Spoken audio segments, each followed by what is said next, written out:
Hi guys, welcome to my YouTube channel. ನೀವು ಇದೇ ಮೊದಲನೇ ಬಾರಿ ನನ್ನ ಚಾನಲ್ಗೆ ವಿಸಿಟ್ ಮಾಡ್ತಾ ಇದ್ರೆ ದಯವಿಟ್ಟು ಸಬ್ಸ್ಕ್ರೈಬ್ ಮಾಡ್ಕೊಳ್ಳಿ ಅಂತ ಕೇಳ್ಕೊಳ್ತೀನಿ. ಅದ್ರ ಜೊತೆಗೆ ಬೆಲ್ ಐಕಾನ್ ಪ್ರೆಸ್ ಮಾಡಿ. ನಾನು ಯಾವುದಾದ್ರೂ ವಿಡಿಯೋ ಅಪ್ಲೋಡ್ ಮಾಡಿದ ಕೂಡಲೇ ನಿಮಗೆ ಅಪ್ಡೇಟ್ ಬರುತ್ತೆ. ಇನ್ನು ನನ್ನ ಚಾನಲಲ್ಲಿ ಬರ್ತಿರೋ ಎಲ್ಲ ವಿಡಿಯೋಗಳನ್ನು ನೋಡಿ ಇಷ್ಟಪಟ್ಟು ಸಬ್ಸ್ಕ್ರೈಬ್ ಆಗಿ ನನಗೆ ಸಪೋರ್ಟ್ ಮಾಡ್ತಿರೋರಿಗೆ ಧನ್ಯವಾದಗಳು ಹೇಳಕ್ಕೆ ಬಯಸ್ತೀನಿ. ಇನ್ನು ಇವತ್ತು ನಾನು ತುಲಾರಾಶಿಯಲ್ಲಿ 2ನೇ ನಕ್ಷತ್ರ, ಅದು ಸ್ವಾತಿ ನಕ್ಷತ್ರದ ಬಗ್ಗೆ, ಅದರ ಗುಣ ಸ್ವಭಾವಗಳು, ಅಂದರೆ ಆ ನಕ್ಷತ್ರದಲ್ಲಿ ಹುಟ್ಟಿರುವ ವ್ಯಕ್ತಿಗಳ ಗುಣ ಸ್ವಭಾವಗಳಿರ್ಬೋದು, ಪರ್ಸನಾಲಿಟಿ ಇರ್ಬೋದು, ಹೇಗಿರುತ್ತೆ ಅಂತ ನಾನು ತಿಳಿಸ್ಕೊಡ್ತೀನಿ ಬೇಸಿಕ್ಸು. ಇನ್ನು ಸ್ವಾತಿ ನಕ್ಷತ್ರ, ಸ್ವಾತಿ ಅಂದರೆ ಏನು? ಸ್ವಾತಿ ಅಂದರೆ ಇಂಗ್ಲಿಷ್ನಲ್ಲಿ ಹೇಳೋದಾದರೆ ಪ್ರೆಷಿಯಸ್ ಡ್ರಾಪ್ ಅಂತ, ಮಳೆಯ ಹನಿ. ನೀವು ಹಾಡೇ ಕೇಳಿದ್ದೀರಿ, ಸ್ವಾತಿ ಮುತ್ತಿನ ಮಳೆ ಹನಿ ಅಂತ. ಅದೇ ರೀತಿ ಆ ಒಂದು ಬಿಂದು, ಮಳೆಯ ಬಿಂದು ಬೀಳುತ್ತಲ್ಲ, ಅದು ಅಷ್ಟು ಪ್ರೆಷಿಯಸ್ ಆಗಿರುತ್ತೆ ಅಂತ ಅದರ ಅರ್ಥ, ಸ್ವಾತಿ ಅನ್ನೋ ಪದದ ಅರ್ಥ. ಇನ್ನು ಸ್ವಾತಿ ನಕ್ಷತ್ರದ ಅಧಿಪತಿ ಯಾರು ಅಂತ ಅಂದರೆ Rahu, the master of illusion, the master of imagination ಅಂತ ಕರಿತೀವಲ್ಲ, ಅವನೇ ರಾಹು. ಅವನು ಸ್ವಾತಿ ನಕ್ಷತ್ರದ ಅಧಿಪತಿ ಆಗ್ತಾನೆ. ರಾಹುನ ಯಾಕೆ ಮಾಸ್ಟರ್ ಆಫ್ ಇಲ್ಯೂಷನ್ ಅಂತ ಕರೀತಾರೆ ಅಂತಂದ್ರೆ, ಈಗ ಗುರು ಕೂಡ, ದೇವಗುರು ಬೃಹಸ್ಪತಿ ಕೂಡ ಮನುಷ್ಯನಿಗೆ ಆಸೆಯನ್ನು ಕೊಡ್ತಾನೆ. ಆದರೆ ಆ ಆಸೆ ಲಿಮಿಟ್ಸ್ ನಲ್ಲಿ ಇರುತ್ತೆ. ಯಾವುದು ಜೀವನಕ್ಕೆ ಅವಶ್ಯಕತೆ ಇದೆಯೋ ಅಂತ ಆಸೆಗಳನ್ನ ಕೊಡ್ತಾನೆ. ಆದರೆ ರಾಹು ಅತಿಯಾದ ಆಸೆಯನ್ನು ಕೊಡ್ತಾನೆ. ಅವನು ರಾಹುವಿನ ಬಲದಲ್ಲಿ ಹುಟ್ಟಿದ್ದರೆ ಒಬ್ಬ ವ್ಯಕ್ತಿ, ಅವನಿಗೆ ಅತಿಯಾದ ಆತ್ಮವಿಶ್ವಾಸ, ಅತಿಯಾದ ಉತ್ಸಾಹ, ಅತಿಯಾದ ಆಸೆಗಳು ಇರುತ್ತೆ. ಆಸೆ ಅಂತಂದ್ರೆ ಸೆಕ್ಷುವಲ್ ಡಿಸೈರ್ಸ್ ಅಂತ ಮಾತ್ರ ಹೇಳೋದಕ್ಕಾಗಲ್ಲ. ಮೆಟೀರಿಯಲ್ ಪ್ಲೆಷರ್ಸ್, ಮೆಟೀರಿಯಲ್ ಡಿಸೈರ್ಸ್ ಅಂತಂದ್ರೆ ಎಷ್ಟೊಂದು ಬರ್ತದೆ ಅದರಲ್ಲಿ ದೈಹಿಕ ಸುಖ ಕೂಡ ಬರುತ್ತೆ. ಜೊತೆಯಲ್ಲಿ ಹಣ, ಆಸ್ತಿ, ಅಂತಸ್ತು, ಮತ್ತೆ ಮನಸ್ಸಿಗೆ ಸಂತೋಷ ಕೊಡುವಂತ, ವಿಪರೀತವಾದ ಸಂತೋಷವನ್ನು ಕೊಡುವಂತ ವಿಚಾರಗಳೆಲ್ಲಾನು ಮೆಟೀರಿಯಲ್ ಡಿಸೈರ್ಸ್ ಒಳಗಡೆ ಬರುತ್ತೆ. ಆದ್ದರಿಂದ ರಾಹು ಆಧಿಪತ್ಯ ಇರೋ ಕಾರಣ ಈ ನಕ್ಷತ್ರದಲ್ಲಿ ಹುಟ್ಟಿರೋ ಜನ ತುಂಬಾ ಆಸೆಗಳನ್ನು ಹೊಂದಿರ್ತಾರೆ. ಇನ್ನು ಮೊದಲೇ ಹೇಳದೆ, ಸ್ವಾತಿ ನಕ್ಷತ್ರ ಇರೋದು ತುಲಾರಾಶಿಯಲ್ಲಿ. ತುಲಾರಾಶಿಯ ಅಧಿಪತಿ ಯಾರು? ಶುಕ್ರದೇವ, ಅಸುರ ದೇವ ಶುಕ್ರದೇವ, ದ ಪ್ಲಾನೆಟ್ ಆಫ್ ಲವ್. ಪ್ರೀತಿ ಪ್ರೇಮಕ್ಕೆ ಒಂದು ಸಹಜವಾದ ಗ್ರಹ ಅಂತ ಅಂದ್ರೆ ಅದು ಶುಕ್ರ ಗ್ರಹ. ಸೊ ಆ ಕಾರಣದಿಂದ ಸ್ವಾತಿ ನಕ್ಷತ್ರದಲ್ಲಿ ಹುಟ್ಟಿರೋರು ಮೆಟೀರಿಯಲ್ ಡಿಸೈರ್ಸ್, ಕಾಮ ಅಂದ್ರೆ ಸೆಕ್ಸ್ ಒಂದೇ ಅಲ್ಲ, ಮೆಟೀರಿಯಲ್ ಡಿಸೈರ್ಸ್ ಮೇಲೆ ತುಂಬಾ ಆಸೆ ಇಟ್ಕೊಂಡಿರ್ತಾರೆ. ಮತ್ತೆ ಇವರದ್ದು ಎಲ್ಲದರಲ್ಲೂ ಅತಿ ಆಸೆ. ನಾನು ಓವರ್ ನೈಟ್ ಸೆಲೆಬ್ರಿಟಿ ಆಗಬೇಕು, ಜಗತ್ತಲ್ಲೆಲ್ಲ ನನ್ನ ಹೆಸರು ಪ್ರಖ್ಯಾತಿ ಪಡಬೇಕು, ನಾನು ಎಲ್ಲೋದ್ರೂ ಜನ ನನ್ನ ಜೊತೆ ಫೋಟೋ ತೆಗೆಸ್ಕೊಳ್ಬೇಕು, ಈ ರೀತಿ ಜನ ಸ್ವಾತಿ ನಕ್ಷತ್ರದವರು. ಮತ್ತು ಪ್ರೀತಿ ಪ್ರೇಮದ ಪ್ರಸಂಗಗಳಂತೂ ಇವ್ರಿಗೆ ಹೇಳೋಂಗೆ ಇಲ್ಲ. School time ಇಂದಾನೇ boy friend girl friend ಇರ್ತಾರೆ ಇವರಿಗೆ. ಅಂದ್ರೆ ತಪ್ಪಿನ ಅರ್ಥದಲ್ಲಿ ತಗೊಳ್ಬೇಡಿ, ಸಂಗಾತಿ, ಆಪೋಸಿಟ್ ಸೆಕ್ಸ್ಗೆ ಅಟ್ರಾಕ್ಷನ್ ತುಂಬಾ ಜಾಸ್ತಿ ಇರುತ್ತೆ ಸ್ವಾತಿ ನಕ್ಷತ್ರದಲ್ಲಿ. ಯಾಕೆ ಅಂತಂದ್ರೆ ಪ್ಲಾನೆಟ್ ಆಫ್ ಲವ್ ಶುಕ್ರನ ಇನ್ಫ್ಲೂಯೆನ್ಸ್ ಕೂಡ ಇದೆ, ಪ್ಲಾನೆಟ್ ಆಫ್ ಲಸ್ಟ್ ರಾಹುವಿನ ಇನ್ಫ್ಲೂಯೆನ್ಸ್ ಕೂಡ ಇದೆ. ಆ ಕಾರಣದಿಂದ ಇನ್ನು ತುಲಾರಾಶಿಯಲ್ಲಿ ಹುಟ್ಟಿರೋದ್ರಿಂದ ಸೌಂದರ್ಯಕ್ಕೆ ಅವ್ರಿಗೇನು ಕಮ್ಮಿ ಇಲ್ಲ. ಏನಾದ್ರೂ ನಿಮ್ಮ ಜನ್ಮ ಜಾತಕದಲ್ಲಿ ಲಗ್ನಾಧಿಪತಿ ನೀಚನಾಗಿ ಅಪಿಯರೆನ್ಸ್ಗೆ ಸಂಬಂಧಪಟ್ಟ ಎಲ್ಲಾ ಪ್ಲಾನೆಟ್ಸ್ ವಕ್ರವಾಗಿದ್ರೆ ಮಾತ್ರ ನೀವು ಸ್ವಲ್ಪ ಬ್ಯೂಟಿಯಲ್ಲಿ ಕಮ್ಮಿ ಇರ್ತೀರಿ. ಅದು ಬಿಟ್ರೆ ತುಲಾರಾಶಿಯಲ್ಲಿ ಹುಟ್ಟಿದವರು naturally beautiful people, they are gorgeous people, balanced in everything ಅನ್ನೋ ತರ ಇರ್ತಾರೆ ಅವರು. ಇನ್ನು ರಾಹು ಅಧಿಪತ್ಯ ಇರೋದ್ರಿಂದ ರಾಹು ಕ್ವಿಕ್ ಆಕ್ಷನ್ಸ್, ಪಾದರಸ ಅಂದ್ರೆ ಮರ್ಕ್ಯೂರಿ ಅಂತಲ್ಲ, ಪ್ಲಾನೆಟ್ ಮರ್ಕ್ಯೂರಿ ಅಲ್ಲ, ಕೆಮಿಕಲ್ ಮರ್ಕ್ಯೂರಿ, ಪಾದರಸ ಇದೆಯಲ್ಲ, ಆ ರೀತಿ ಕ್ವಿಕ್ ಆಕ್ಷನ್ಸ್ ಕೊಡ್ತಾನೆ, ರಿಫ್ಲೆಕ್ಸಸ್ ಕೊಡ್ತಾನೆ. ಕ್ಯಾಟ್ನ ಅಂದ್ರೆ ಬೆಕ್ಕನ್ನ ರಾಹುಗೆ ಹೋಲಿಸ್ತಾರೆ. ಯಾಕೆ ಗೊತ್ತಾ? ನೀವು ಒಂದು ಬೆಕ್ಕು ವಿಡಿಯೋಸ್ ನ ನೋಡಿಬೇಕಾದ್ರೆ ಇನ್ಸ್ಟಾಗ್ರಾಮ್ ಅಲ್ಲಿ, ಅದು ಕಾಳಿಂಗ ಸರ್ಪದ ಕಚ್ಚೋದನ್ನು ತಪ್ಪಿಸ್ಕೊಳ್ಳುತ್ತೆ. ಅಷ್ಟು ರಿಫ್ಲೆಕ್ಟಿವ್ ಆಗಿರುತ್ತೆ ಅದು ರಿಫ್ಲೆಕ್ಸಸ್, ಅಷ್ಟು ಶಾರ್ಪ್ ಮೂಮೆಂಟ್ಸ್ ಇರುತ್ತೆ, ಕ್ವಿಕ್ ಮೂಮೆಂಟ್ಸ್ ಇರುತ್ತೆ ಒಂದು ಬೆಕ್ಕಿಗೆ. ಆ ರೀತಿ ಇವರು ಕ್ವಿಕ್ ಚೇಂಜಿಂಗ್ ಪೀಪಲ್ ಈ ಸ್ವಾತಿ ನಕ್ಷತ್ರದಲ್ಲಿ ಹುಟ್ಟಿದವರು. ಎಸ್ಪೆಷಲಿ ಯಾವ್ದಾದ್ರು ಪಾರ್ಟಿಗೆ ಹೋದ್ರು ಅಂತಂದ್ರೆ ಅಲ್ಲಿರೋ ಹುಡುಗಿ ಎಲ್ಲರ ನಂಬರ್ ಈ ಹುಡುಗರೇ ಇಸ್ಕೊಂಡ್ಬಂದಿರ್ತಾರೆ ಫಸ್ಟ್, ಸ್ವಾತಿ ನಕ್ಷತ್ರದಲ್ಲಿರೋರು. ಅಷ್ಟು ಚೆನ್ನಾಗಿ ಮಾತಾಡ್ತಾರೆ. ಅದರಲ್ಲೂ ಏನಾದ್ರು ಅವರ ಜನ್ಮ ಜಾತಕದಲ್ಲಿ ಬುಧ ಒಳ್ಳೆ ಪ್ಲೇಸ್ ಅಲ್ಲಿ ಇದ್ದು, ಬುಧಾದಿತ್ಯ ಯೋಗದಲ್ಲಿ ಏನಾದ್ರು ಇದ್ದಿದ್ರೆ ಕಮ್ಯುನಿಕೇಶನ್ ಅಲ್ಲಿ ಎಕ್ಸಲೆಂಟ್ ಇರ್ತಾರೆ, ಮಾತಲ್ಲಿ ನಿಪುಣರಿರ್ತಾರೆ. ಅವ್ರಿಗೆ ಮಾತಲ್ಲಿ ಕಂಪೇರ್ ಮಾಡಕ್ಕೆ ಆಗಲ್ಲ. ಮಾತಲ್ಲೇ ಅರಮನೆ ಕಟ್ಟಿ ಏನೇನ್ ಮಾಡ್ಬೇಕು ಎಲ್ಲ ಮಾಡ್ತಾರೆ. ಮತ್ತೆ ರಾಹು ಅಧಿಪತ್ಯ ಇರುವಂತ ನಕ್ಷತ್ರಗಳಲ್ಲಿ ಒಂದು ಅಡ್ವಾಂಟೇಜ್ ಏನು ಅಂತಂದ್ರೆ, ರಾಹು ಅಧಿಪತ್ಯ ಇಟ್ಕೊಂಡಿರೋದು 3 ನಕ್ಷತ್ರಕ್ಕೆ. ಒಂದು ಸ್ವಾತಿ ನಕ್ಷತ್ರ, ಆರಿದ್ರ ನಕ್ಷತ್ರ ಮತ್ತು ಶತಭಿಷ ನಕ್ಷತ್ರ. ಸ್ವಾತಿ ನಕ್ಷತ್ರ ಬಂದ್ಬಿಟ್ಟು ತುಲಾರಾಶಿ, ಅಧಿಪತಿ ಶುಕ್ರ, ಅವನು ಕೂಡ ರಾಹುಗೆ ಸ್ನೇಹಿತ. ಇನ್ನು ಬುಧ ಅಂದ್ರೆ ಆರಿದ್ರ ನಕ್ಷತ್ರ ಬಂದ್ಬಿಟ್ಟು ಬುಧನ ಅಧಿಪತ್ಯದಲ್ಲಿ ಬರುತ್ತೆ, ಮಿಥುನ ರಾಶಿಯಲ್ಲಿ. ಬುಧ ಕೂಡ ರಾಹುಗೆ ಮಿತ್ರ. ಇನ್ನು ಶತಭಿಷ ನಕ್ಷತ್ರ, ಶನಿಗೆ ಇವನು ಅಷ್ಟು ಸೂಕ್ತನಲ್ಲ ರಾಹು, ಆದರೆ ಇವನಿಗೆ ಶನಿ ಕಂಡ್ರೆ ಇಷ್ಟ. ಆ ಕಾರಣದಿಂದ ಇವನು 3 ನಕ್ಷತ್ರಗಳನ್ನ ರೂಲ್ ಮಾಡ್ತಾನಲ್ಲ, ಆ ಎಲ್ಲ ನಕ್ಷತ್ರಗಳು ಅವರ ಜನ್ಮ ಜಾತಕದಲ್ಲಿ, ಆ ವ್ಯಕ್ತಿಯ ಜನ್ಮ ಜಾತಕದಲ್ಲಿ ಒಳ್ಳೆ ಪ್ಲಾನಿಟರಿ ಕಾಂಬಿನೇಷನ್ಸ್ ಬೇಡಪ್ಪ, ಮೀಡಿಯಂ ಕೆಟ್ಟ ಕಾಂಬಿನೇಷನ್ಸ್ ಇಲ್ಲ ಅಂತ ಹೇಳಿದ್ರು ಸಾಕು, ಅವರು ತುಂಬಾ ಲೈಮ್ ಲೈಟ್ ಇರುತ್ತೆ, ತುಂಬಾ ಡೆವಲಪ್ಡ್ ಆಗಿ ಅವರು ಜೀವನದಲ್ಲಿ ಒಳ್ಳೆ ಜೀವನ ನಡೆಸ್ಕೊಂಡು ಹೋಗ್ತಾರೆ, ತುಂಬಾ ಸಕ್ಸಸ್ಫುಲ್ ಆಗೋ ಚಾನ್ಸಸ್ ಇರುತ್ತೆ ಅವರು. ಇನ್ನು ರಾಹು ಅಧಿಪತ್ಯ ಇರೋದ್ರಿಂದ ಇವರು ಯಾವಾಗ್ಲೂ ಆಕ್ಟಿವ್, ಇವರು ಹೈಪರ್ ಆಕ್ಟಿವ್ ಪರ್ಸನ್ ಇವರು. ನೀವು ಮಧ್ಯರಾತ್ರಿ ಎಬ್ಬರಿಸಿ ಅವ್ರನ್ನ, ಅದೇ ಆಕ್ಟಿವಿಟಿ ಇರುತ್ತೆ. ಇನ್ನ ತುಂಬಾ ಔಟ್ ಗೋಯಿಂಗು, ಎಕ್ಸ್ಟ್ರೋವರ್ಡ್ಸು ಎಲ್ಲನ ಟ್ರಿಪ್ ಹೋಗ್ಬೇಕು ಅಂದ್ರೆ ರಾತ್ರಿ ಎಲ್ಲ ನಿದ್ದೆನೇ ಮಾಡಲ್ಲ. ಲಾಂಗ್ ಡ್ರೈವ್ ಹೋಗ್ಬೇಕು ಅಂತಂದ್ರೆ ಅದ್ರದೇ ಯೋಚನೆ ಮಾಡ್ತಿರ್ತಾರೆ, ಪ್ಲಾನಿಂಗ್ ಎಲ್ಲ ಪರ್ಫೆಕ್ಟ್ ಆಗಿ ಮಾಡ್ಕೋತಾರೆ, ಎಕ್ಸಾಟಿಕ್ ಆಗಿ ಥಿಂಕ್ ಮಾಡ್ತಾರೆ. ಅಂತಂದ್ರೆ ಔಟ್ ಆಫ್ ದ ವರ್ಲ್ಡ್. ಮೊದಲೇ ತುಲಾ ರಾಶಿಯಲ್ಲಿ ಇರೋದು Rahu, first of all imagination, celestial ಅಂತ ಹೇಳ್ಬೋದು, ಅಂದ್ರೆ ಬ್ರಹ್ಮಾಂಡದ ರೀತಿಯಲ್ಲಿ ಕ್ರಿಯೇಟಿವಿಟಿ ಇರುತ್ತೆ ಅವರಿಗೆ. ಇನ್ನು ಮೊದಲೇ ಹೇಳದೆ ರಾಹು ಅಧಿಪತ್ಯ ಮತ್ತೆ ಶುಕ್ರ ಅಧಿಪತ್ಯ ಇರೋದ್ರಿಂದ ಇವರಿಗೆ ಆಪೋಸಿಟ್ ಸೆಕ್ಸ್ ಮೇಲೆ ತುಂಬಾ ಅಟ್ರಾಕ್ಷನ್ ಇರುತ್ತೆ ಅಂತ. ಒಂದು ವೇಳೆ ಅವರ ಜನ್ಮ ಜಾತಕದಲ್ಲಿ ಶುಕ್ರ ನೀಚನಾಗಿರುವುದೋ, ಬ್ಯಾಡ್ ಕಾಂಬಿನೇಷನ್ಸ್ ಇರುವುದೋ, ಇಲ್ಲ ರಾಹು ಚೆನ್ನಾಗಿಲ್ಲದೆ ಇರೋದು, ಶನಿ ಚೆನ್ನಾಗಿಲ್ಲದೆ ಇರೋದು ಆದ್ರೆ ಆಪೋಸಿಟ್ ಸೆಕ್ಸ್ ನ ಚೆನ್ನಾಗಿ ಉಪಯೋಗಿಸ್ಕೊಂಡು ದೇ ವಿಲ್ ಬಿ ವಿಮೆನೈಸರ್ಸ್ ಆ ತರ ಇರ್ತಾರೆ. ಅಂದ್ರೆ ಜನ್ಮ ಜಾತಕದಲ್ಲಿ ಇರೋ ಪ್ಲೇಸ್ಮೆಂಟ್ಸ್, ಗ್ರಹ ಗತಿಗಳ ಮೇಲೆ ಟೋಟಲ್ ಆಗಿ ಅವರ ಬಿಹೇವಿಯರ್ ಡಿಪೆಂಡ್ ಆಗುತ್ತೆ ಅಂತ ಹೇಳ್ಬೋದು. ಇನ್ನು ಈ ರಾಶಿಗೆ ನಾನು ಮೊದಲೇ ಹೇಳಿದಂತೆ ಒಂದು ಅಧಿದೇವತೆ ಇರ್ತಾರೆ. ಅಧಿಪತಿ ಬಂದು ರಾಹು, ಅಧಿದೇವತೆ ಯಾರು? ಅಧಿದೇವತೆ ಬಂದ್ಬಿಟ್ಟು ವಾಯುದೇವನೇ ಸ್ವಾತಿ ನಕ್ಷತ್ರದ ಅಧಿದೇವತೆ.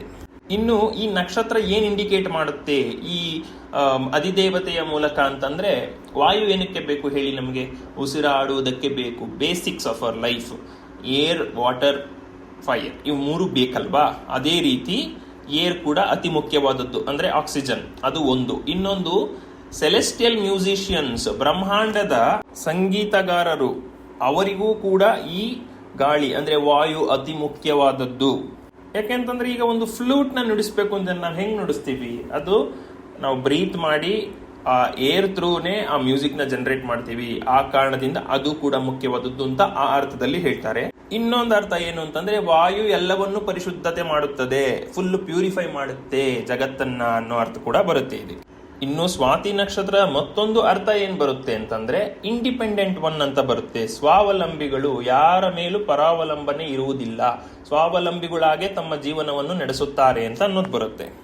ಎಸ್ಪೆಷಲಿ ಈ ಸ್ವಾತಿ ನಕ್ಷತ್ರದಲ್ಲಿ ಹುಟ್ಟಿರೋರಿಗೆ ಅಬ್ರಾಡ್ ಕಂಟ್ರೀಸ್ ಅಲ್ಲಿ ಸೆಟ್ಲ್ ಆಗಬೇಕು, ಅಬ್ರಾಡ್ ಅಲ್ಲಿ ಎಜುಕೇಶನ್ ಆಗಬೇಕು, ನಾನು ಬೇರೊಂದು ದೇಶದ ಸಿಟಿಸನ್ ಆಗಬೇಕು ಅನ್ನೋ ಆಸೆ ತುಂಬಾ ಇರುತ್ತೆ. ಯಾಕೆ ಅಂತಂದ್ರೆ ರಾಹು ತೋರಿಸದೆ ಪರಸ್ಥಳ ವಾಸ, ನಾವು ಹುಟ್ಟಿದ ಜಾಗದಿಂದ ಪರಸ್ಥಳ ವಾಸವನ್ನು ತೋರಿಸೋದು ರಾಹು ಮತ್ತೆ ಕೇತು.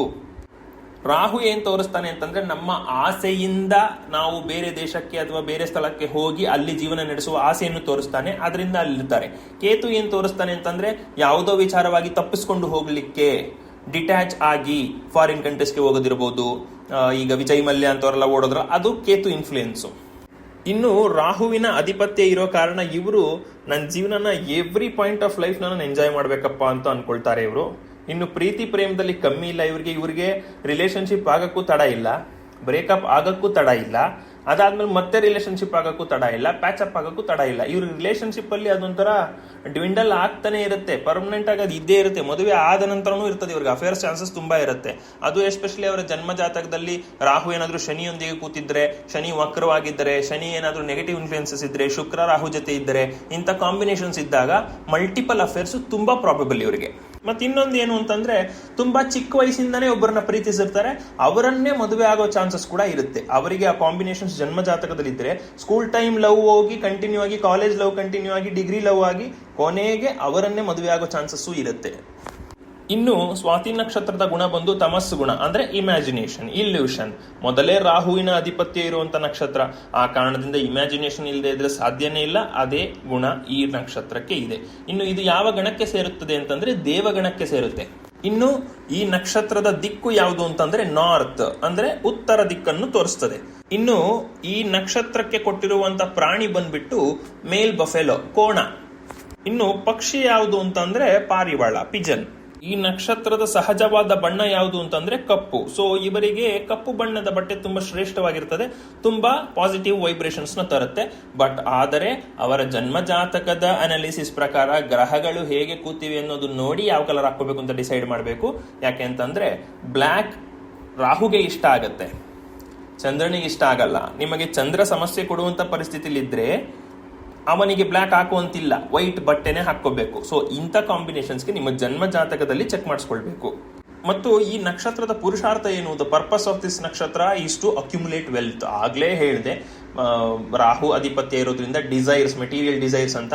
ಈ ಜಗತ್ತಿನಲ್ಲಿ ಮೆಟೀರಿಯಲ್ ಡಿಸೈರ್ಸ್, ಎಲ್ಲ ಮೆಟೀರಿಯಲ್ ಡಿಸೈರ್ಸ್ ನ ಎಕ್ಸ್ಪೀರಿಯನ್ಸ್ ಮಾಡಬೇಕು ಅಂದ್ರೆ ಮೇನ್ ಇರಬೇಕಾಗಿದ್ದು ಒಂದೇ ಒಂದು, ಅದು ದುಡ್ಡು, ಅಂದ್ರೆ ಆಸ್ತಿ. ಸೊ ಅದೇ ಇದರ ಪುರುಷಾರ್ಥ. ಇನ್ನು ಈ ನಕ್ಷತ್ರದಲ್ಲಿ ಹುಟ್ಟಿರುವವರಿಗೆ ಬೆಸ್ಟ್ ಜಾಬ್ಸ್, ಪ್ರೊಫೆಷನ್ ಯಾವುದು ಅಂತಂದ್ರೆ, ಫಸ್ಟ್ ಆಫ್ ಆಲ್ ರಾಹು ಇಂದ ಕನ್ಸಿಡರ್ ಮಾಡೋದಾದ್ರೆ ರಾಹು ತೋರಿಸೋದು ಟ್ರೇಡ್, ರಾಜಕಾರಣ ಅಂದ್ರೆ ಪೊಲಿಟಿಕ್ಸ್. ಸೊ ಟ್ರೇಡ್ ಅಂತಂದ್ರೆ ನೀವು ಎಕ್ಸ್ಪೋರ್ಟ್ಸು, ಇಂಪೋರ್ಟ್ಸು, ಮೆಟೀರಿಯಲ್ಸ್ ನ ನೀವು ಮಾಡಬಹುದು. ಎಸ್ಪೆಷಲಿ ಶುಕ್ರ ಕೂಡ ಕಾಂಬಿನೇಷನ್ ಆಗಿರೋದ್ರಿಂದ ಎಕ್ಸಾಟಿಕ್ ಫ್ರೂಟ್ಸ್ ಅಂಡ್ ವೆಜಿಟೇಬಲ್ಸ್, ಅಂದ್ರೆ ನೀವು ಪಾಲಿ ಹೌಸ್ ಕ್ರಾಪಿಂಗ್ ಎಲ್ಲ ನೋಡಿದಿರಲ್ಲ ಅಗ್ರಿಕಲ್ಚರ್ ಅಲ್ಲಿ, ಕ್ಯಾಪ್ಸಿಕಮ್, ಫಾರಿನ್ ಗ್ರೇಡ್ ಕ್ಯಾಪ್ಸಿಕಮ್ ಎಲ್ಲ ಬೆಳೆದು ಎಕ್ಸ್ಪೋರ್ಟ್ ಮಾಡ್ತಾರೆ, ಲ್ಯಾಕ್ಸ್ ಗಟ್ಟಲೆ ಎಕ್ಸ್ಪೋರ್ಟ್ ಮಾಡ್ತಾರೆ. ಅದನ್ನ ಆ ಟ್ರೇಡ್ ನ ನೀವು ಮಾಡಬಹುದು.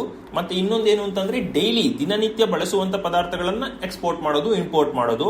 ಮತ್ತೆ ರಾಹು ಲಕ್ಸುರಿಯನ್ನ ತೋರಿಸೋದ್ರಿಂದ ಮತ್ತು ಶುಕ್ರ ಕೂಡ ಲಕ್ಸುರಿಯನ್ನ ತೋರಿಸೋದ್ರಿಂದ you can be jewellers, you can be goldsmiths, you can import or export luxurious items. For example, ಇವಾಗ ಶುಕ್ರ ಇನ್ವಾಲ್ವ್ ಆಗಿರೋದ್ರಿಂದ ಲ್ಯಾಂಬೋರ್ಗಿನಿ ಶೋರೂಮು, ಕಾರ್ ಶೋರೂಮು, ಮತ್ತು ಅಂದ್ರೆ imported cars showroom, vintage cars showroom, ಇದನ್ನ ನೀವು ಮೇಂಟೈನ್ ಮಾಡಬಹುದು. ಮತ್ತೆ ಶುಕ್ರ ಇನ್ವಾಲ್ವ್ ಆಗಿರೋದ್ರಿಂದ ಅವನು ಲಕ್ಸುರಿ, ಕ್ರಿಯೇಟಿವಿಟಿ, ಆರ್ಟ್, ಸಿಂಗಿಂಗು ಎಲ್ಲದರಲ್ಲೂ ಇನ್ವಾಲ್ವ್ ಆಗಿರೋದ್ರಿಂದ ನೀವು you can be contract makers for celebrities ಅಂತಂದ್ರೆ, ಈಗ ಸಿಂಗರ್ಸ್ಗೆಲ್ಲ ಒಂದು ಕಾಂಟ್ರಾಕ್ಟ್ ತರ ಎಲ್ಲ ಇರುತ್ತೆ, ಅದನ್ನೆಲ್ಲ ನೀವು ಮಾಡಬಹುದು. ಯಾಕಂದ್ರೆ ಡಾಕ್ಯುಮೆಂಟೇಶನ್ ಪರ್ಫೆಕ್ಟ್ ಇರ್ತೀರಿ, ಲಾಜಿಕಲ್ ಸ್ಕಿಲ್ಸ್ ಕೂಡ ಕೊಡ್ತಾನೆ ರಾಹು. ಮತ್ತೆ ಕಂಪ್ಯೂಟರ್ ಅಂತೂ ಎಕ್ಸಲೆಂಟ್ ಆಗಿರ್ತೀರಿ, ಸೊ ಸಾಫ್ಟ್ವೇರ್ ಇಂಜಿನಿಯರ್ ಕೂಡ ಆಗ್ಬಹುದು. ಇನ್ನು ಮತ್ತೆ ಶುಕ್ರ ವೆಹಿಕಲ್ಸ್ ನ ತೋರಿಸೋದ್ರಿಂದ ವೆಹಿಕಲ್ ಶೋರೂಮ್ ಅಲ್ಲಿ ಕೆಲಸ ಮಾಡಬಹುದು, ಆಟೋಮೊಬೈಲ್ ಇಂಜಿನಿಯರ್ಸ್ ಆಗಿ ಕೆಲಸ ಮಾಡಬಹುದು. ನಿಮ್ಮ ಜನ್ಮ ಜಾತಕದಲ್ಲಿ ಕುಜ ಮತ್ತು ಶನಿ ಇದ್ರೆ ಆಟೋಮೊಬೈಲ್ ಇಂಜಿನಿಯರ್ಸ್ ಬೆಸ್ಟ್ ಸೂಟ್ ಆಗುತ್ತೆ ನಿಮಗೆ. ಯಾಕೆಂತಂದ್ರೆ ಇಂಜಿನಿಯರ್ ಆಗಬೇಕು, ಅದು especially metal related engineer, manufacturing engineer, mechanical engineer ಆಗಬೇಕು ಅಂತಂದ್ರೆ ಕುಜ ಮತ್ತು ಶನಿ ಚೆನ್ನಾಗಿರ್ಬೇಕು. ಈ ಕಾಂಬಿನೇಷನ್ಸ್ ಆದಾಗ you can go for automobile engineering. ಇನ್ನು ಶುಕ್ರ ಮತ್ತೆ ಇನ್ವಾಲ್ವ್ ಆಗಿರೋದ್ರಿಂದ ಬ್ಯೂಟಿಫೈಯಿಂಗ್ ಪ್ರಾಡಕ್ಟ್ಸ್, ಎಕ್ಸಾಟಿಕ್ ಪರ್ಫ್ಯೂಮ್ಸ್ ಇರ್ಬೋದು, ಎಕ್ಸಾಟಿಕ್ ಡ್ರೆಸ್ಸಸ್ ಇರ್ಬೋದು, ಮತ್ತೆ ಎಕ್ಸಾಟಿಕ್ ಹೇರ್ ಸ್ಟೈಲ್ಸ್ ಇರ್ಬೋದು, ಮೇಕಪ್ ಆರ್ಟಿಸ್ಟ್ಸ್ ಇರ್ಬೋದು. ಯಾವ್ದಾದ್ರೂ ಕೆಲಸ ಒಂದು ವಸ್ತುವನ್ನ ಅಥವಾ ಒಬ್ಬ ವ್ಯಕ್ತಿಯನ್ನ ಬ್ಯೂಟಿಫೈ ಮಾಡುತ್ತಲ್ಲ, ಅದೆಲ್ಲವೂ ಸೂಟ್ ಆಗತ್ತೆ ಸ್ವಾತಿ ನಕ್ಷತ್ರಕ್ಕೆ. ಸೊ ಅಲ್ಲಿ ಇವೆಂಟ್ ಆರ್ಗನೈಸರು, ಇವೆಂಟ್ ಪ್ಲಾನರ್ಸ್ ಕೂಡ ಬಂತು. ನೀವು ಚೌಲ್ಟ್ರಿನ ರೆಡಿ ಮಾಡೋದು ಕೂಡ ಒಂದು ಆರ್ಟ್, ಅದನ್ನು ಕೂಡ ಮಾಡ್ಬೋದು ನೀವು.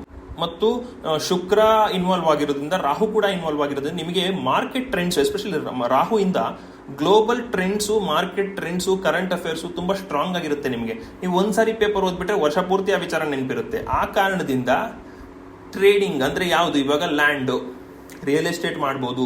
ಅದಕ್ಕೂ ನಿಮ್ಮ ಜನ್ಮ ಜಾತಕದಲ್ಲಿ ಕುಜ ಚೆನ್ನಾಗಿರ್ಬೇಕು, ಶನಿ ಕೂಡ ಸ್ವಲ್ಪ ಚೆನ್ನಾಗಿರ್ಬೇಕು. ಯಾಕೆಂತಂದ್ರೆ ಪೀಪಲ್ ನ ಮೆಚ್ಚಿಸೋದಕ್ಕೆ ಶನಿ ಅವಶ್ಯಕತೆ ಇರುತ್ತೆ. ಇನ್ನು ತುಲಾ ರಾಶಿ ಅಂತಂದ್ರೆ ಅದರ ಸಿಂಬಲ್ ಬಂದ್ಬಿಟ್ಟು ಸ್ಕೇಲ್ಸ್, ಅಂದ್ರೆ ತಕ್ಕಡಿ. ಆ ಕಾರಣದಿಂದ ನೀವು ಲಾಯರ್ ಕೂಡ ಆಗ್ಬೋದು, ಅಥವಾ ಆರ್ಬಿಟ್ರೇಟರ್ಸ್. ಲಾಯರ್ ಆಗ್ಲಿಲ್ಲ ಅಂತಂದ್ರೂ ಮಧ್ಯವಸ್ಥಿಕೆ ವಹಿಸುವಂತವ್ರು ಆಗ್ಬೋದು ನೀವು. ಡಿಪ್ಲೊಮ್ಯಾಟ್ಸ್ ಆಗ್ಬೋದು, ಇನ್ನು ಆರ್ಟಿಸ್ಟ್ಗಳಾಗ್ಬೋದು. ಅದು ಎಸ್ಪೆಷಲಿ ಶುಕ್ರ ತುಂಬಾ ಚೆನ್ನಾಗಿದ್ರೆ, ರಾಹು ತುಂಬಾ ಚೆನ್ನಾಗಿದ್ರೆ ನಿಮ್ಮ ನಕ್ಷತ್ರದಲ್ಲಿ you can be a model, you can be an actor or actress. ಮತ್ತು ರಾಹು ಶುಕ್ರನ ಜೊತೆ ತುಂಬಾ ಒಳ್ಳೆ ಸ್ಥಾನದಲ್ಲಿ ಏನಾದ್ರೂ ಕೂತಿದ್ರೆ you can be comedians, comedy ಆರ್ಟಿಸ್ಟ್ಗಳಾಗ್ಬೋದು, ಮತ್ತು exotic dancers, belly dancers, fashion show, ಇದರಲ್ಲೆಲ್ಲ ನೀವು ಪಾರ್ಟಿಸಿಪೇಟ್ ಮಾಡಬಹುದು. ಬಿಕಾಸ್ ರಾಹು ಮತ್ತೆ ಶುಕ್ರ ಅಟ್ರಾಕ್ಷನ್ ಮೇನ್ ತೋರಿಸ್ತಾನೆ. ಇದು ಯಾವ ಲೆವೆಲ್ಗೆ ಎಕ್ಸಾಟಿಕ್ನೆಸ್ ನ ತೋರಿಸುತ್ತೆ ಅಂತಂದ್ರೆ, even the best porn actors can also be in this ನಕ್ಷತ್ರ. ಈ ನಕ್ಷತ್ರದಲ್ಲಿರೋರು ಕೆಲವರು ಪೋರ್ನ್ ಆಕ್ಟರ್ಸ್ ಕೂಡ ಆಗಿರೋರು ಇದ್ದಾರೆ. ಮತ್ತು ಜನರಲ್ ಅಡ್ಮಿನಿಸ್ಟ್ರೇಷನ್ ಕೂಡ ಇವರಿಗೆ ಸೂಟ್ ಆಗುತ್ತೆ ಕೆಲಸ. ಟೋಟಲಿ ಇವ್ರದ್ದು 3 ಲೈನ್ ಸಿಂಪಲ್ ಆಗಿ ಹೇಳ್ಬೇಕು ಅಂದ್ರೆ ಬಿಸ್ನೆಸ್ ಆಗುತ್ತೆ, ಪ್ರೈವೇಟ್ ಎಂಪ್ಲಾಯೀಸ್ ಕೂಡ ಆಗ್ಬೋದು. ಸರ್ಕಾರಿ ಕೆಲಸ ಅಷ್ಟು ಸೂಟಬಲ್ ಆಗೋದಿಲ್ಲ, ಯಾಕಂದ್ರೆ ನಿಮ್ಮ ಜನ್ಮ ಜಾತಕ ನೋಡ್ಬೇಕಾಗತ್ತೆ, ಸೂರ್ಯ ಮತ್ತು ಶನಿಯನ್ನು ನೋಡ್ಬೇಕಾಗತ್ತೆ. ಇವರು ರಾಹು ಇನ್ಫ್ಲುಯೆನ್ಸ್ ಇರೋದ್ರಿಂದ ಸ್ವಲ್ಪ ಕರಪ್ಷನ್ ಮಾಡೋದು ಜಾಸ್ತಿ. ಇವ್ರ ಕೈಗೆ ಅಥಾರಿಟಿ ಸಿಕ್ಬಿಡ್ತು ಅಂತಂದ್ರೆ ಬೇಜಾನ್ ದುಡ್ಡು ಮಾಡ್ಬಿಡ್ತಾರೆ. ಅದಕ್ಕೆ ಪೊಲಿಟಿಷಿಯನ್ಸ್ ಕೂಡ ಇವ್ರು ಆಗ್ಬೋದು. ಪೊಲಿಟಿಷಿಯನ್ಸ್ ಆದ್ರೂ ದುಡ್ಡು ಮಾಡೇ ಮಾಡ್ತಾರೆ ಪೊಲಿಟಿಷಿಯನ್ಸ್. ರಾಹುವಿನ ಪೊಸಿಷನ್ ನಿಮ್ಮ ಜನ್ಮ ಜಾತಕದಲ್ಲಿ ಮೇಲೆ ಎಷ್ಟು ದುಡ್ಡು ಮಾಡ್ತೀರಿ ಅನ್ನೋದು ಕೂಡ ಗೊತ್ತಾಗುತ್ತೆ. ಮತ್ತೆ ರಾಹು ಅಂತಂದ್ರೆ ಒಂದು ಬ್ಲಾಕ್ ಮನಿ ಇನ್ಕಮ್ ಅಂತ ಅನ್ನತ್ತೆ. ಬ್ಲಾಕ್ ಮನಿಗೆ ಸೋರ್ಸ್ ಬಂದ್ಬಿಟ್ಟು ಪೊಲಿಟಿಕ್ಸ್ ಒಂದೇ ಅಂತಲ್ಲ, ಈವನ್ ಅಗ್ರಿಕಲ್ಚರ್ ಇಸ್ ಬ್ಲಾಕ್ ಮನಿ ಅಂತ ಕನ್ಸಿಡರ್ ಮಾಡಬಹುದು. ಯಾಕೆ ಅಂತಂದ್ರೆ agricultural income is not at all taxable. Block ಮನಿ ಅಂತಂದ್ರೆ ಏನು, ಟ್ಯಾಕ್ಸ್ ಕಟ್ಟದೇ ಇರೋಂಥ ಇನ್ಕಮ್ ಅಷ್ಟೇ. ಸೊ ಅಗ್ರಿಕಲ್ಚರ್ ಕೂಡ ಲಾರ್ಜ್ ಸ್ಕೇಲ್ ಅಲ್ಲಿ ನೀವು ಮಾಡಬಹುದು. 100 ಎಕರೆ 200 ಎಕರೆ ಅಡಿಕೆ ತೋಟ, ತೆಂಗಿನ ಮರ, ಈ ತರ ಇಟ್ಕೊಂಡಿರ್ಬೋದು ನೀವು. ದೊಡ್ಡ ಜಮೀನ್ದಾರ್ಗಳಾಗ್ಬೋದು. ಆ ತರ ಕಾಂಬಿನೇಷನ್ಸ್ ಬರುತ್ತೆ. ಸೊ ಇದು ಇಷ್ಟು ತುಲಾರಾಶಿ ಸ್ವಾತಿ ನಕ್ಷತ್ರದವರ ಗುಣ ಸ್ವಭಾವಗಳು. ಎಲ್ಲರೂ ಕಮೆಂಟ್ಸ್ ಅಲ್ಲಿ ಹಾಕ್ತಾ ಇದ್ರಿ ನನ್ನ ನಕ್ಷತ್ರನು ಮಾಡಿ ಅಂತ. ನಾನು ಎಲ್ಲಾ ನಕ್ಷತ್ರನೂ ಹಾಕ್ತೀನಿ, 27 ನಕ್ಷತ್ರದ ವಿಚಾರನೂ ಹಾಕ್ತೀನಿ. ಬಟ್ ನನಗೆ ಸ್ವಲ್ಪ ಟೈಮ್ ಬೇಕು. ಇವತ್ತು ನೀವು ಅಷ್ಟು ಕಮೆಂಟ್ ಮಾಡಿ ಫೋರ್ಸ್ ಮಾಡಿದ್ದಕ್ಕೆ ಇವತ್ತು ನಾನು ಹಾಕಿದ್ದೀನಿ ಚಿತ್ತ ನಕ್ಷತ್ರ. ನನಗೆ ಸ್ವಲ್ಪ ಟೈಮ್ ಕೊಡಿ. ನಾನು ಯಾವುದೇ ಹಾಕಿದ್ರು ವಿಚಾರ ಅದು ತುಂಬಾ ರಿಸರ್ಚ್ ಮಾಡಿ ತಿಳ್ಕೊಂಡು ನಂತರನೇ ಹಾಕೋದು. ಸುಮ್ಮನೆ ಕೇಳ್ತಿದ್ದಾರೆ ಅನ್ನೋ ಫೋರ್ಸ್ಗೆ ಕಾಟಾಚಾರಕ್ಕೆ ನಾನು ವಿಡಿಯೋಸ್ ಮಾಡೋದಿಲ್ಲ. ಸೊ ಸ್ವಲ್ಪ ವೆಯ್ಟ್ ಮಾಡಿ, ನಾನು ಎಲ್ಲ ನಕ್ಷತ್ರದ ವಿಡಿಯೋನು ಹಾಕ್ತೀನಿ. ಇನ್ನು ನಿಮಗೆ ಈ ವಿಡಿಯೋ ಇಷ್ಟ ಆಗಿದ್ರೆ ದಯವಿಟ್ಟು ಲೈಕ್ ಮಾಡಿ, ಸಬ್ಸ್ಕ್ರೈಬ್ ಮಾಡ್ಕೊಳ್ಳಿ. ಏನಾರ ಡೌಟ್ಸ್ ಇದ್ರೆ ಕಮೆಂಟಲ್ಲಿ ಕೇಳಿ. ಇನ್ನು ಜನ್ಮ ಜಾತಕದ ಬಗ್ಗೆ ತಿಳ್ಕೋಬೇಕು ಅಂತಂದ್ರೆ ಸ್ಕ್ರೀನ್ ಮೇಲೆ ಕಾಣ್ತಿರೋ ನಂಬರು ಅಥವಾ ಇಮೇಲ್ ಥ್ರೂ ನನ್ನ ಕಾಂಟ್ಯಾಕ್ಟ್ ಮಾಡ್ಬೋದು. ಮತ್ತೆ ನನ್ನ ಇನ್ಸ್ಟಾಗ್ರಾಮ್ ಅಕೌಂಟ್ನ ಕೂಡ ದಯವಿಟ್ಟು ಫಾಲೋ ಮಾಡಿ. ಅಲ್ಲೂ ಕೂಡ ರೀಲ್ಸ್ ಮೂಲಕ ಇಂಪಾರ್ಟೆಂಟ್ ಇನ್ಫಾರ್ಮೇಷನ್ಗಳನ್ನು ಹಾಕೋದಕ್ಕೆ ಸ್ಟಾರ್ಟ್ ಮಾಡ್ತೀನಿ. Thank you very much.